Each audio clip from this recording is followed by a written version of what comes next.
Okay, this is going to be harsh, this is going to be cruel, this is going to be fucked up, but it's the truth. My truth and my logic, okay? 2-part series. First part, this stupid fucking story. Second part, my story, right? First part. Just got finished watching a documentary on I Survived, and it was I Survived Shark Attack. No, you didn't survive a fucking shark attack. What you survived is incompetent crew on a sailboat during a storm that went down. The boat's name was the Trash Man, right? Crew was put in charge of bringing it down from up north somewhere to Fort Lauderdale, up north, Maine, New York, somewhere like that. All the way down the eastern seaboard to Fort Lauderdale, Florida for the rich man that bought the boat, right? So a crew that never sailed together, that's your biggest mistake. So nobody knows how they're going to react because nobody trusts each other, da-da-da-da. She did bring on another man that survived the ordeal with her that somehow she knew. And then another man was brought on that he knew. Alcohol. You never trust a fucking alcoholic. In their worst situation, they will resort to the alcohol, which played a major part in stupidity, right? But here's the deal. Out of nowhere, a storm comes up. No problem. You fucking deal with it, right? Shit fucking happens, trust me. I've been caught in 2 storms in 2 different kinds of boats, and it's no fucking fun. Luckily, both of them I had options. But she had a relatively inexperienced crew, and this lady, Deborah Scaling Cayley, possibly, without a doubt, the most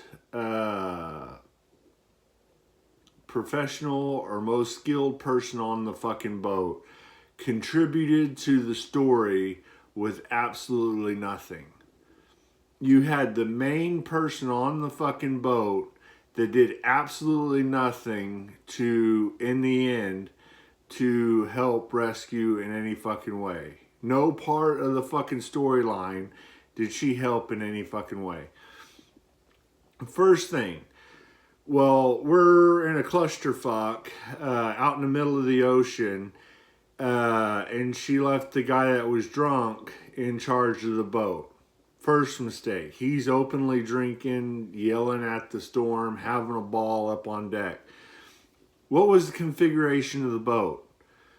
Did you put you drop all your sails and put your storm jib out, right? You control the front of the boat with the littlest sail possible to maintain a course. Second mistake, she got on a boat and they didn't have charts. This was evidently back in the day before GPS and all that shit, right? So you actually had charts. She never checked to see if they had charts for the entire journey. That was her fault. If she wasn't the skipper, she was the most the most skilled person on the boat, right? Women in emergency situations, never fucking trust them. So they got in trouble. She doesn't ever say the condition of the sails. She doesn't ever do anything to contribute to how the boat's laid out. And she did nothing to contribute to their survival.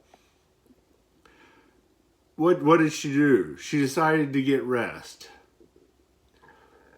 It's never one thing that goes wrong. It's a series of events that start off small, that you never confront, that fucks you in the ass, that gets you in the end. First thing, once you realize we're in a situation, we're in a bad situation here, is you prepare for the situation. You take control. That's on her. If you let a drunk man out there having fun in the middle of this fucking storm that came up on your ass without you fucking knowing about it, you're at fault. What was the configuration of the boat? Well, the sails are all torn to shit. Why were all the sails up? Configuration of the boat, right? Put the smallest sail, the toughest sail you got up front, control the front of the boat with the sail, back of the boat with the rudder, right? So all their sails are ripped to shit. They in no way tried to rig a sail for the front of the boat because, you know, fuck it. If I have to, I'll put cord through it. I'll put staples through it. I'll put fucking nails through it. I'll do anything to get a sail for the front of the boat to control my angle of drift if possible at anything. No, I'll go take a fucking nap. Then when a wave crested and they actually dropped, the whole boat dropped off the wave and smashed and broke a thing. At this, broke a window and the boat started flooding. Then the situation is, oh shit, the boat's flooding, we're going down. What's your main priority? Get your damn shoes off. Get into whatever wet gear you have. You start getting as much water and provisions as possible in go bags that weren't prepared because nobody grabbed one. And you secure your life raft, right? Make sure everybody gets in the life raft, whatever, right? You tie the longest rope you have. Oh, here's the part that got them. Once they lost their sails, they started using their engine. The engine overheated. The engine failed. No fucking problem. Mechanical failure, first time out on a boat. Just because shit's brand new doesn't mean it's going to work. The moment you're adrift, the thing that could have saved multiple lives, you tie the longest rope you have to the back of the boat with the biggest buoy or as many fucking buoys as you can attach that sumbitch. So if somebody goes overboard, you then have a lifeline to at least you grab or swim to or whatever, right? Or while the boat's going down, you have time because you have an attachment point for the life craft, the lifeboat, the dinghy, pulling back in, getting provisions on the boat, right? No. What does this woman do? The hero that survived, right?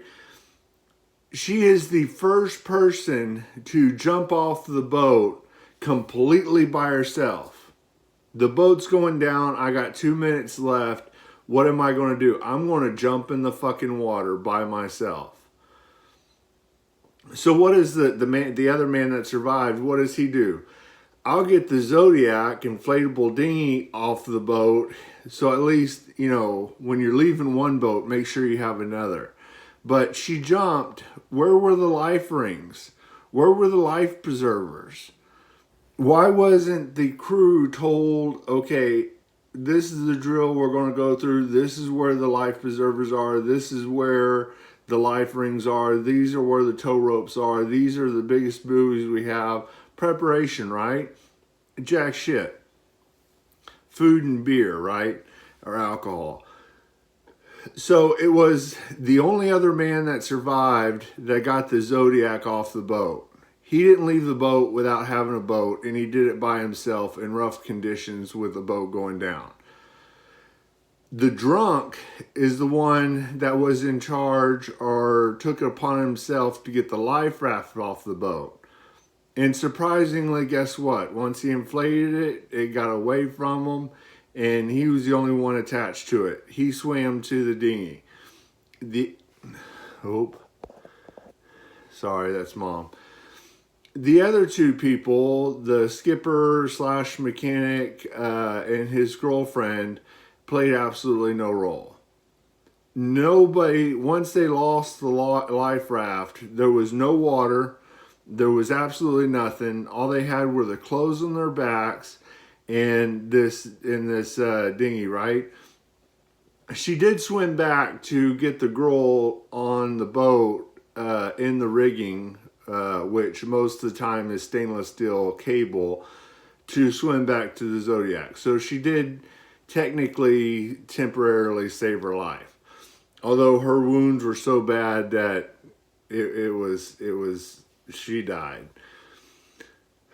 So I guess that she did play a part in that. And but when you put out an SOS call to when emergency power running off the battery, you're in an unknown place because you don't have charts. The skipper was the one that was making SOS calls to the Coast Guard. He was the one that wrote down the 2 names of the ships that were coming to their location. Although I'm pretty sure they couldn't fucking pinpoint it. So how did they know that they were 4 hours away? But she did absolutely nothing to contribute to surviving this situation. And then here's the problem. You're bouncing around in a dinghy. One person, they finally realized there's sharks in saltwater. Big fucking surprise there, right? You've never been fishing. You've never seen a shark before. You've never watched an episode of what happened in the Navy in World War II. Get your ass out of the water. Then they finally get the dinghy. The men decide to get the dinghy flipped over and how to get the dinghy flipped over, so they do it. Well, once you're in a dinghy and it stops raining, and they're talking about, this is vulgar, so go away, the pus, the blood, the piss, possibly somebody's shit, who knows.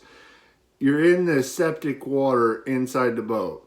The first thing you should do is get the water out of the boat while you have the energy, right? You bail it out with your hands, and then when you can't scoop it up with your hands anymore, you sacrifice whatever piece of clothing you have, the shirt off your back, and you wring out getting dry. Because when your skin is in water, it swells and it cuts and all this other shit, and it gets infected. Gee, really, spending 5 days in piss and shit and fucking pus and blood water possibly isn't a good idea, but you never came up with a plan to get water out of the boat?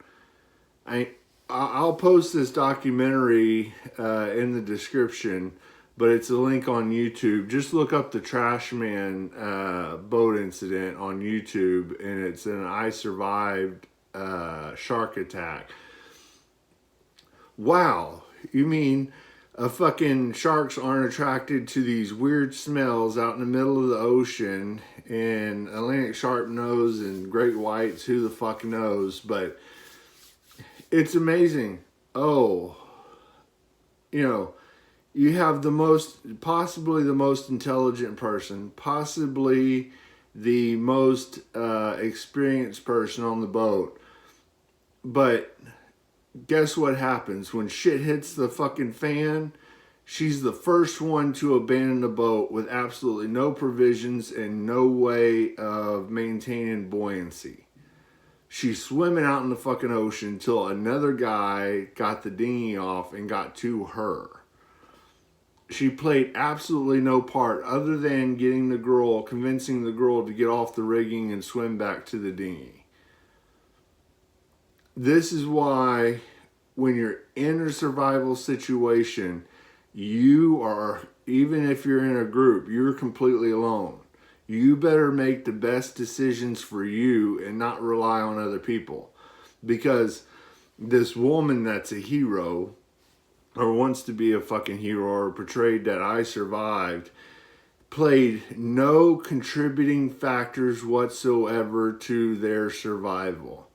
And then when a guy was actually in the water, because she convinced them to flip the boat to get the water out, because bailing with your hands and using your shirt to wring out the moisture isn't an option for some fucking reason. When he falls in the water and he's in trouble and needs help back into the boat, what does she do? She leans against the other side and just starts crying.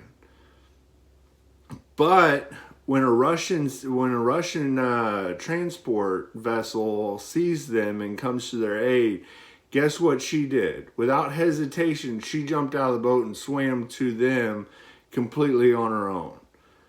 Not maintain the situation. They'll rescue. No, you're going to jump in shark infested water and swim towards the boat and fuck the other guy that you were survival teammates with.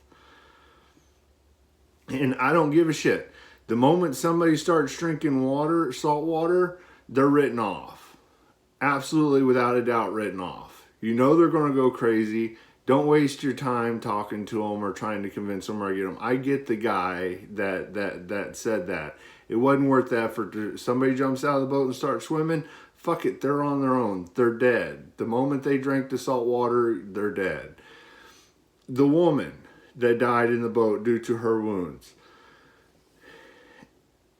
We, as a society, are only as nice as our situation can get us. Oh, we took her jewelry off to give back to the family.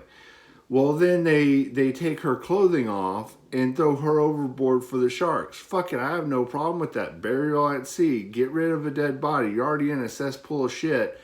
But what'd they do with their clothing? Did they use her clothing to try and wring out the water in the bottom of the boat? No. They laid in it until they got fucking rescued. And this is why I'm not trying to be sexist, but you never, all the situations that were done by a man. She never, except for her swimming back to save another woman to convince her to get in a boat, she contributed no factor to this situation whatsoever. Absolutely nothing. Fucking pathetic.